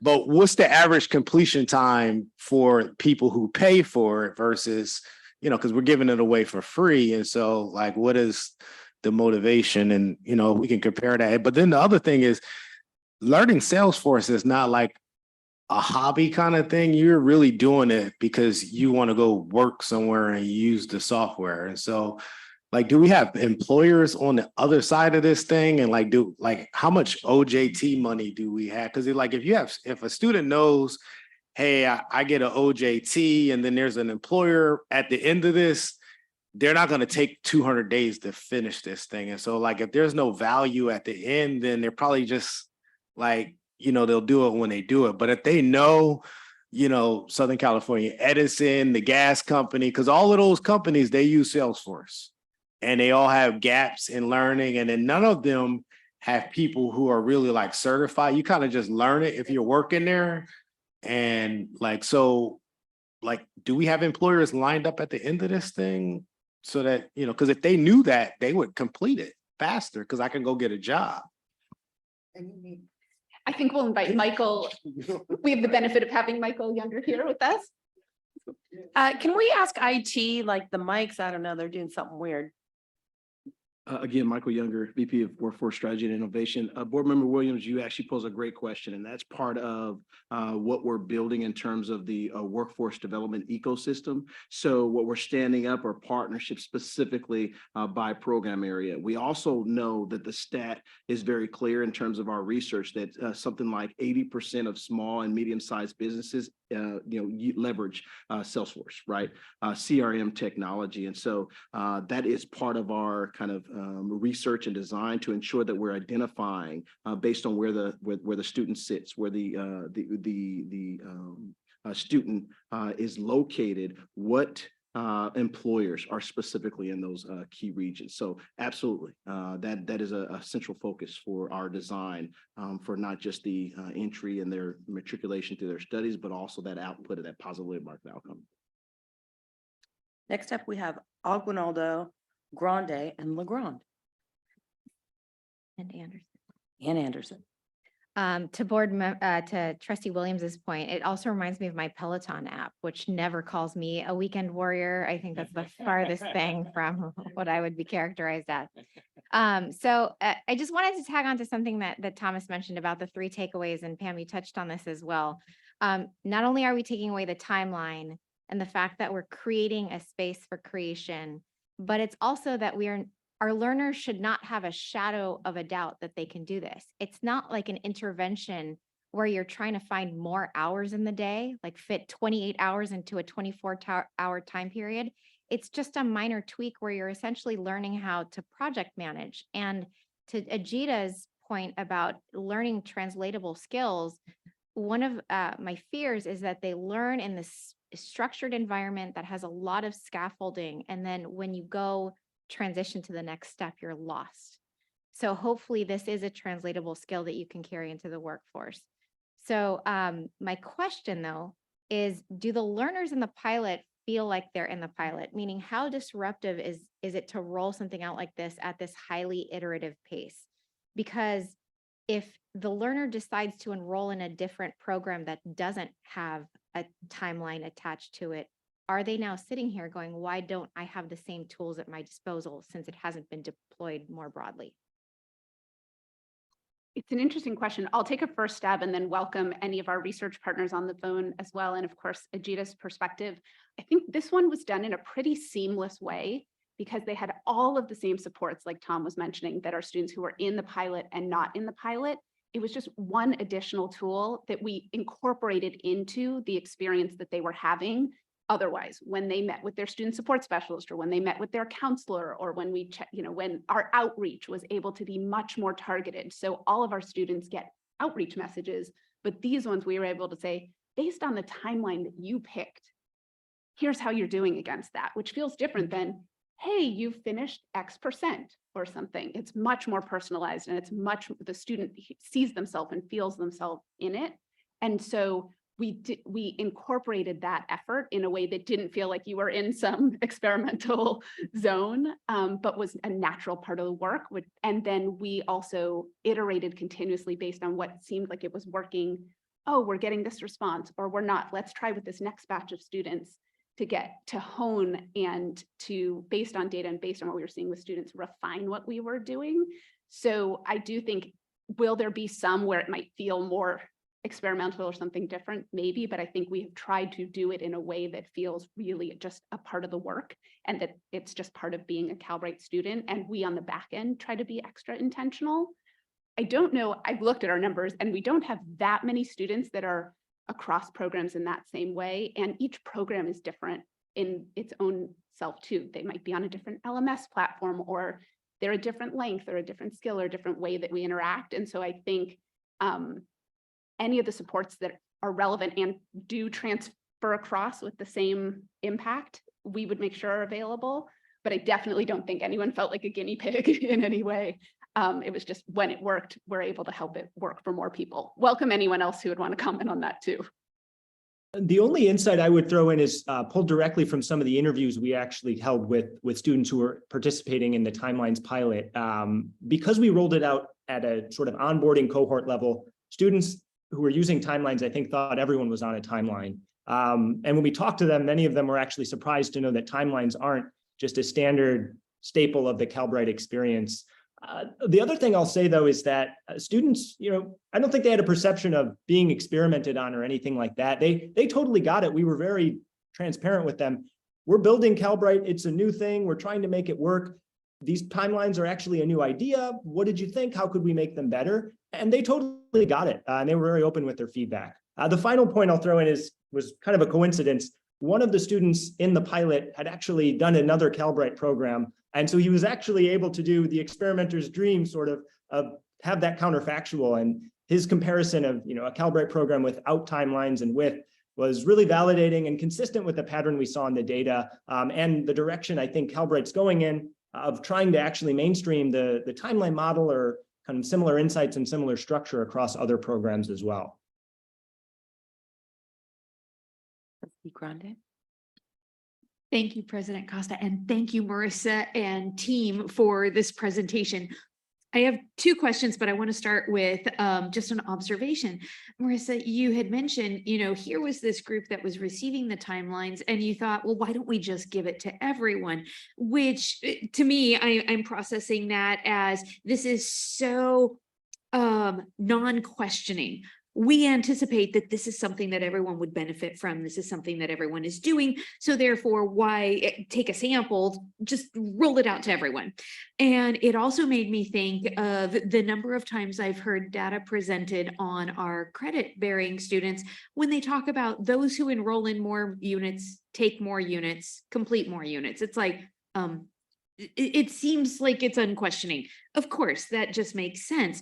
So the first question I have is, was there any part of this that you found to truly be astonishing, that you're all like, this was something we didn't anticipate? Wow, this is phenomenal. And then the second one is more along the behavioral research component.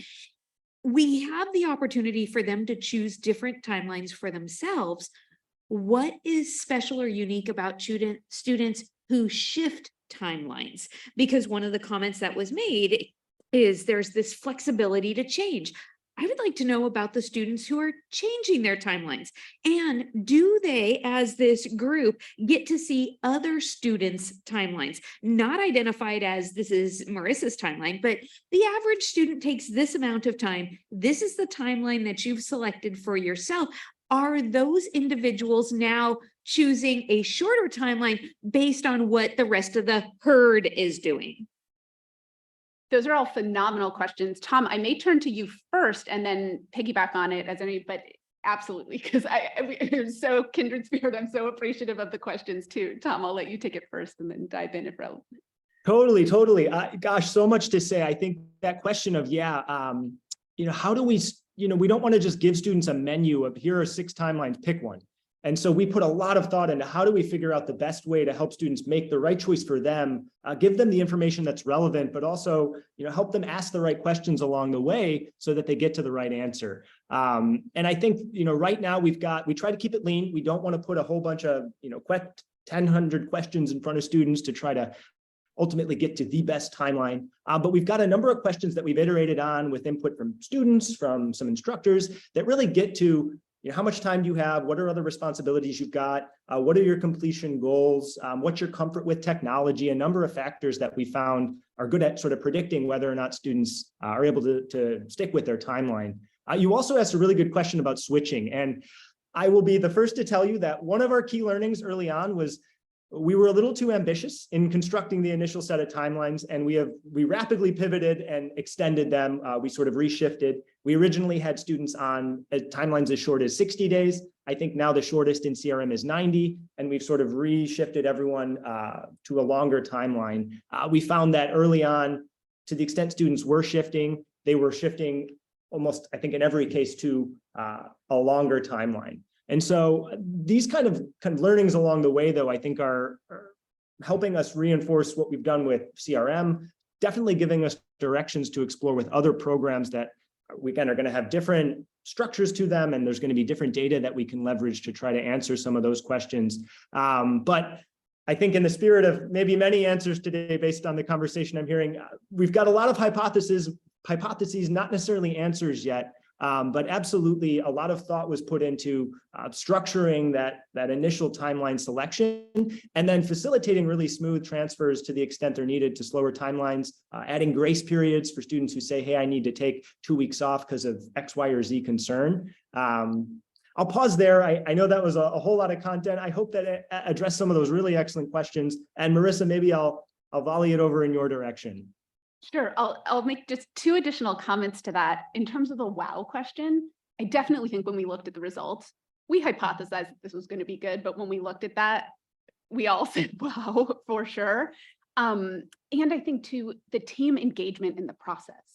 We knew we were excited to do this. We came to you together. We all invested in this partnership and with your leadership, but seeing the team go through it and seeing how powerfully that experience helped affect them and how engaged they were and how excited they were to engage with the students.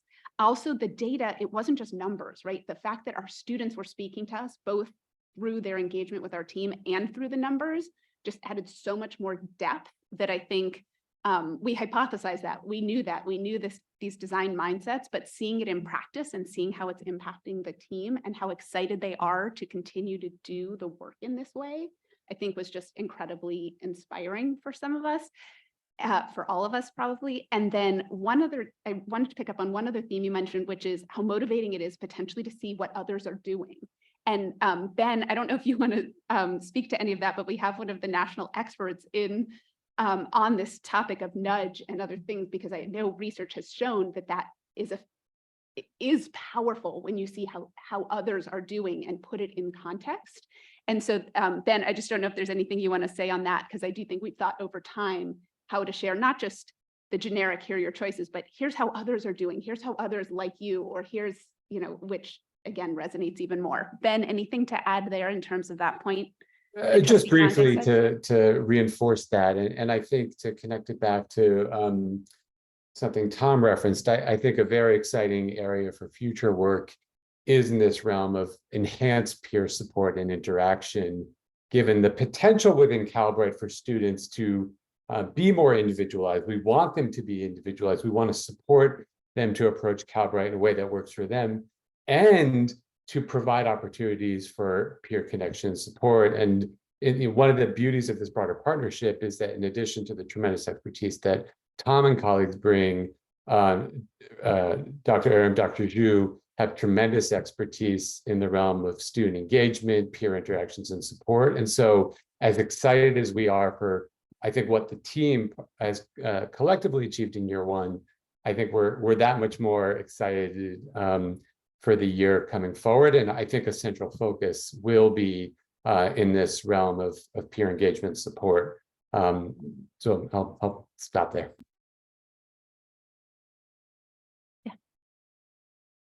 My key takeaway, and I hope for many people sitting here today, is that students given the flexibility to change from what we thought was a good path to what is a path that works for them without requiring them to start over, to just pick up where they may have left off or taken an off ramp to come back on, is truly helping them get to completion. And if we ever needed additional data to support competency-based education and marginalizing as a default credit for prior learning, this is it.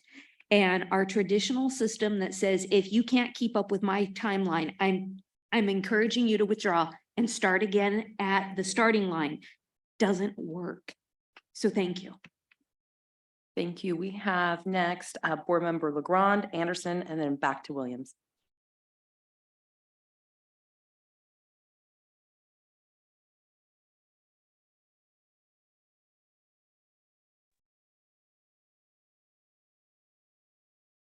I've granted permission to speak if you'd like to address the board.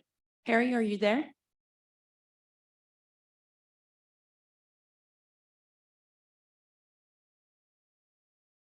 Let's go back to him. We'll skip over to Anderson next.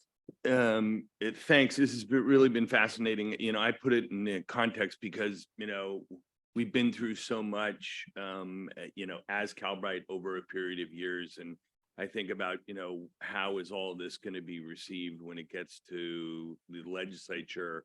How are they going to perceive this? And I think this is all really, really important information. Question for you, is those people that completed, correct?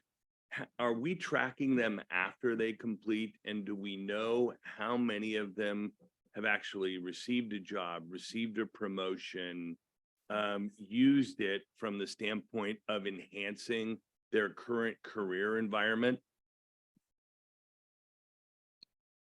Give us an update on Brenda. How's Brenda doing?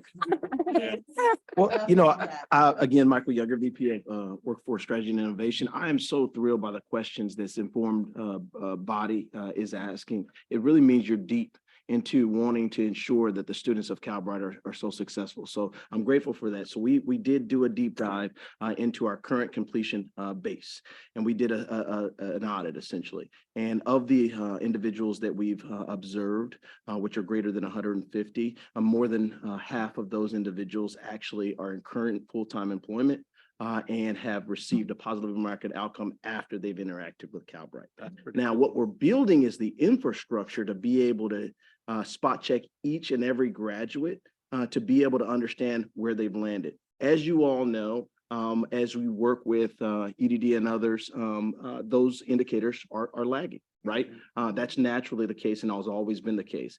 Calbright is mandated to ensure that we have a positive market outcome for our student population. So we are working very hard to be able to track each and every student post Calbright because the positive market outcome is not just valuable for them, it's valuable for proving this model, right, at the end of the day. And so we're engaging with partners and others that will provide for a great opportunity for data sharing, as well as an infrastructure to be able to do this real time. So thank you. I appreciate that question, Board Member Anderson. That's really helpful. You know, internally, as you set your timeframes and your goals and your ambitions, you know, if 150 have completed and, you know, are currently employed, 75 of those got an enhancement, what is our, you know, 1 year, 5 year, 10-year goal to get that number to? Yes, so we want that number to be at 100%, obviously. We have just under 300 completers to year to date in our programs across the board. We want to ensure that everyone has the ample opportunity to be very prepared for the first interview and also achieve a positive labor market outcome via apprenticeship or directly into the workforce. And so we're looking at this in a couple of different ways in terms of success. But we also discussed in our last meeting on yesterday, building in more than just post and pre-compensation, but better quality of life, better, looking at the quality of life metrics that are going to add so much value to the students' overall success moving forward. We want to ensure, I want to be on record, we want to ensure that all of our students have the opportunity to have a positive American outcome and essentially achieve their goal of being very successful and highly skilled in the workforce. And so we're happy to come back and really, stage out and, really be able to establish a goal or a metric specifically at first, second, and third year, once our infrastructure has been fully built out to be able to track more real time these indicators of success. We'll go to Trustee Williams, and then we'll see if we can get Trustee LeBron. You just made me think of another question. Does the state give Calbright any WIOA dollars to help with the follow-up? Yes, so the good thing is Calbright is positioning itself to be eligible for those WIOA dollars post-accreditation. We are working very closely to build out the infrastructure of being able to not just receive them, but to track them, right? And so when we talk about pulling those down, building the infrastructure to be able to do that, but we are positioning ourselves quite nicely in terms of apprenticeships and other partnerships to be able to build that infrastructure and the teaming and the capacity to be able to support that as well. My other question was, do you think a token or anything will work? Like, because the Salesforce has a really extensive app store, and it could get really expensive but like if you earned a token every time you did something, Coinbase does it. They want you to learn something, they give you cryptocurrency, and you can do whatever you want. But could we have would do you think Salesforce would give us free apps or credits for the students? I think it's a great conversation, right, to have with Salesforce more broadly. I know that some of those designs do exist, and we're happy to explore those conversations. Okay, I have a note from our colleague. He's going to pass on his. He said you all had really good questions, so I think his curiosity has been met. I'm just going to make a comment, which is I think along with my colleagues, this is really, really exciting work. In part, not because I'm not going to focus on the timeline, but what I like is the infusion of this as an operating model. Ajita was very diplomatic in saying that most of higher ed looks really just at discrete interventions. I'll put it another way. Most of higher ed is not nimble. And this process really lends itself to going out, getting data, and the continuous loop, I think, is really the trajectory that higher ed needs to move in. Many of the students we're going to be teaching are digital natives. And so having kind of this stagnant model is quickly going to become, I think, outdated. So anyway, I like the just infusion of this into our DNA as a culture. With that, is there any public comment on this item? President Costa, there is no public comment. Great, thank you. No, we're moving on, Pam. I'm going to make you submit your commentary in writing from now on. Next up, we have item 5.3, a presentation on reports and contracts and purchases.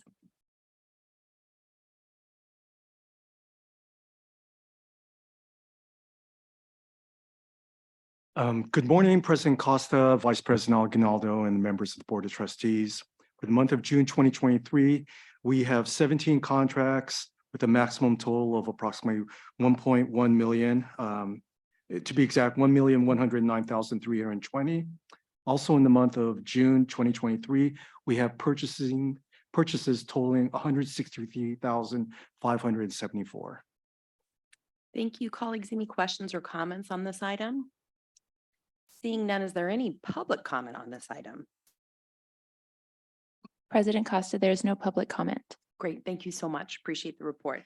Next, we have a couple constituency group reports. First up, we have Mr. Stewart with his Academic Senate report for Calbright. Good morning, President Costa, Vice President Algonado, and members of the Board of Trustees. I am the proud president of Calbright's Faculty Senate, and I'm happy to report on several positive developments that are underway within the learning and instruction and student support departments.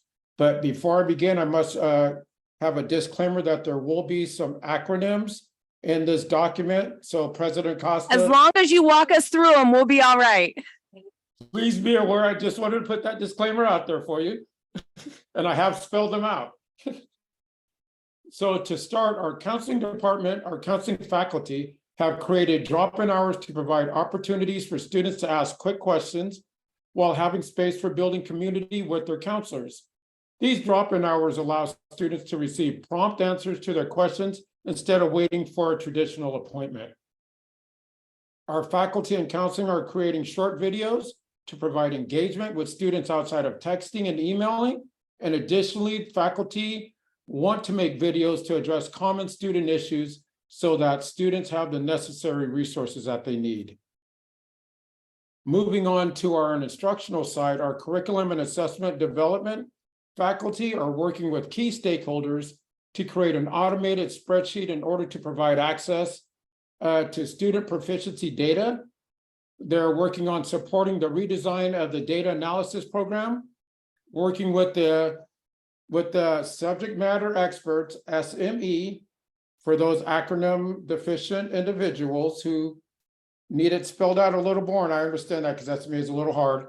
Our representatives from Bakersfield Community College to ensure our programs align for potential partnerships that will allow students to continue with their studies at Bakersfield. Our instructional design faculty are working to redesign and relaunch of IT support, which is our A+ program, and cybersecurity, which is our Security Plus program, and workforce, our workforce readiness program. And I'm especially pleased to announce that our Calbright College Student Body Organization, or CCSBO, held its first Bright Stars Award ceremony last month. And I'm thrilled to announce that 5 Calbright faculty members were recipients of the Bright Stars Awards for their remarkable contributions to Calbright. Those faculties are Maisha Willis, Denise Tamal, Cindy Carney, Elizabeth Biddlecom, and Michael Stewart. Calbright faculty are heavily invested in supporting our students' goals to change the course of their future. Students are the reason why we became faculty, the reason why we show up every day, and the reason why we work hard to act as transformational agents of change. The days and nights and weekends can be long, and the work can be strenuous, but the knowledge that our efforts are making a positive impact on our students is priceless. Calbright's faculty are honored, grateful, and deeply moved to be recognized by the student community. We remain committed to delivering quality student-focused education, working towards continual improvement as we move forward with the knowledge that we are creating value for our students. Thank you. Thank you, and congratulations to yourself and all of the honorees of the Bright Star Awards. We do not have a Faculty Association report this month, nor a School Employees Association report, so we'll move to item 6.4, which is the Student Body Report. Hello, everyone. Thank you for allowing me to share this report with you. My name is Jeremy Cox, and I'm the Calbright College Student Body Organization President. I'm going to be sharing the July constituency report for the Calbright College Student Body Organization, also known as the SBO. But very quickly before I do, I just want to say that from a student perspective, the new support services that have come online in the past few months have been noticed, and I think that these additional services are making a positive difference in the student experience. Listening to the discussion today in this meeting, it's making me even more hopeful and excited about the future of the Calbright student experience. So thank you for that. We've completed our official first term of student government, We thanked our outgoing members for their service to the Calbright College Student Body Organization while welcoming in our incoming members to the second term.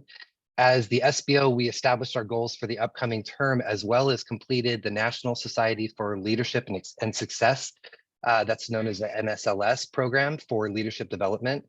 For our events, we've been receiving an increased amount of positive feedback. As our first goal of the SBO, we have created more opportunities for student engagement.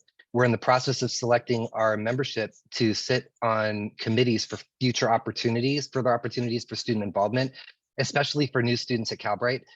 Our second goal focuses on furthering our leadership development as the SBO by completing student service training. This is going to help us understand the importance of the student engagement via Slack. And with the help of the student Office of Student Engagement, we're already incubating some really exciting engagement programs that will welcome students to Calbright to support them as they achieve their certifications.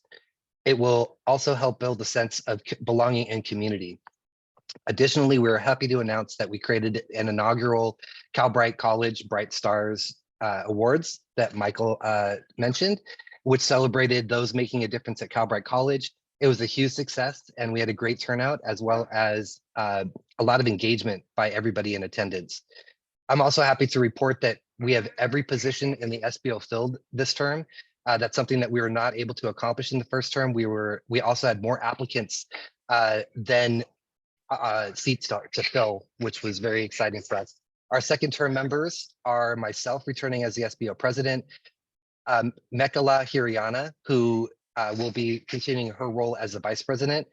Ellen Martinez will be our new chief executive assistant, having moved from her previous role of commissioner of student support services. Our incoming commissioner will be Joanna Angulo.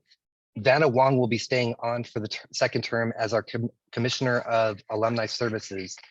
Michael White will be continuing with us as commissioner of external affairs, as well as the delegate for the Student Senate for California Community Colleges.